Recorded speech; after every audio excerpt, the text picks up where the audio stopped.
Assalamualaikum teman-teman. Di sini kami akan menyampaikan hasil diskusi kelompok kami pada mata kuliah pembelajaran berdiferensiasi. Anggota kami Emi Nur Asyah, Irmawati, Tulus Tripurnomo, Chandra Asti Nurul Fajri, Putri Ambar Astuti, Tentrem Susanti. Hai Armi, mengapa kamu lesu? Mengapa ya Bu? Setiap belajar saya selalu kurang fokus. Mungkin ada yang salah dengan gaya belajarmu. Saya terbiasa jika belajar sambil mendengarkan lagu Bu. Coba sekarang kamu lakukan saja kebiasaan belajarmu itu. Selain Armi, apakah ada yang mempunyai kebiasaan belajar yang lain? Saya Bu, saya lebih fokus belajar ketika suasana tenang. Selain itu, saya terbiasa mencoret-coret buku catatan. Ya, itu juga bagus untuk mengembangkan keterampilanmu. Tri, bagaimana dengan kamu? Saya terbiasa bagus belajar dengan menggerakkan pensil dan membuat bunyi di meja Bu.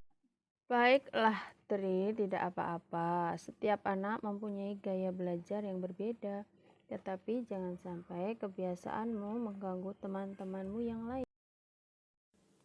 Bu Mirna, kenapa Bu kok kelihatan bingung?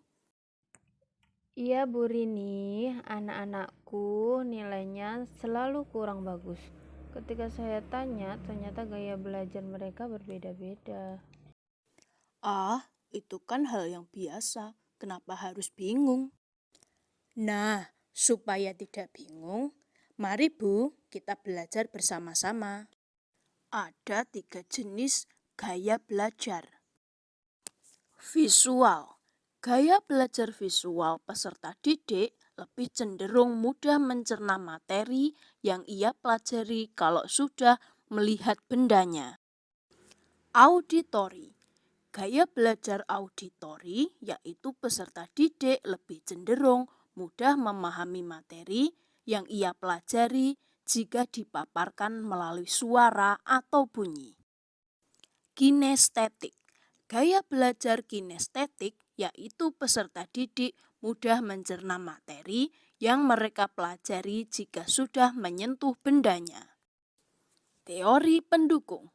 Teori learning modalities. Modalitas berarti gaya atau tipe. Maka, modalitas belajar seseorang merujuk kepada gaya atau tipe belajarnya. Lalu, dari teori dan permasalahan perbedaan gaya belajar tersebut, solusi apa yang dapat dilakukan guru? Pembelajaran berdiferensiasi. Pembelajaran berdiferensiasi adalah serangkaian keputusan masuk akal yang dibuat oleh guru yang berorientasi kepada kebutuhan peserta didik. Lalu, aspek apa yang dapat kita diferensiasikan? Berdiferensiasi konten. Guru membedakan konten dengan merancang kegiatan untuk kelompok peserta didik dengan keterampilan berpikir tingkat rendah dan berpikir tingkat tinggi. Berdiferensiasi proses. Guru perlu memberikan dukungan belajar kepada peserta didiknya berdasarkan kebutuhan si peserta didik tersebut. Berdiferensiasi produk. Guru memberikan tugas yang sesuai dengan gaya belajar atau kecerdasan. Produk berbeda dari materi yang sama. Berdiferensiasi lingkungan. Pengaturan kondisi belajar yang optimal.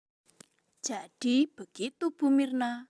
Untuk mengatasi permasalahan Ibu bisa menggunakan pembelajaran berdiferensiasi.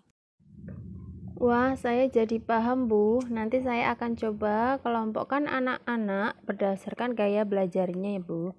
Lalu saya akan mencoba memberikan proses yang berbeda, misalnya dengan melihat video, praktek, bermain peran, menggunakan lagu, dan lain-lain. Bagus itu, Bu. Bisa juga dengan mendiferensiasikan produknya, Bu. Misalnya, ada anak yang membuat laporan berupa video, teks laporan, gambar, dan lain-lain. Terima kasih banyak ya Bu, saya jadi tidak bingung lagi. Semoga anak-anak lebih senang dan hasil belajar mereka meningkat. Amin. Sama-sama.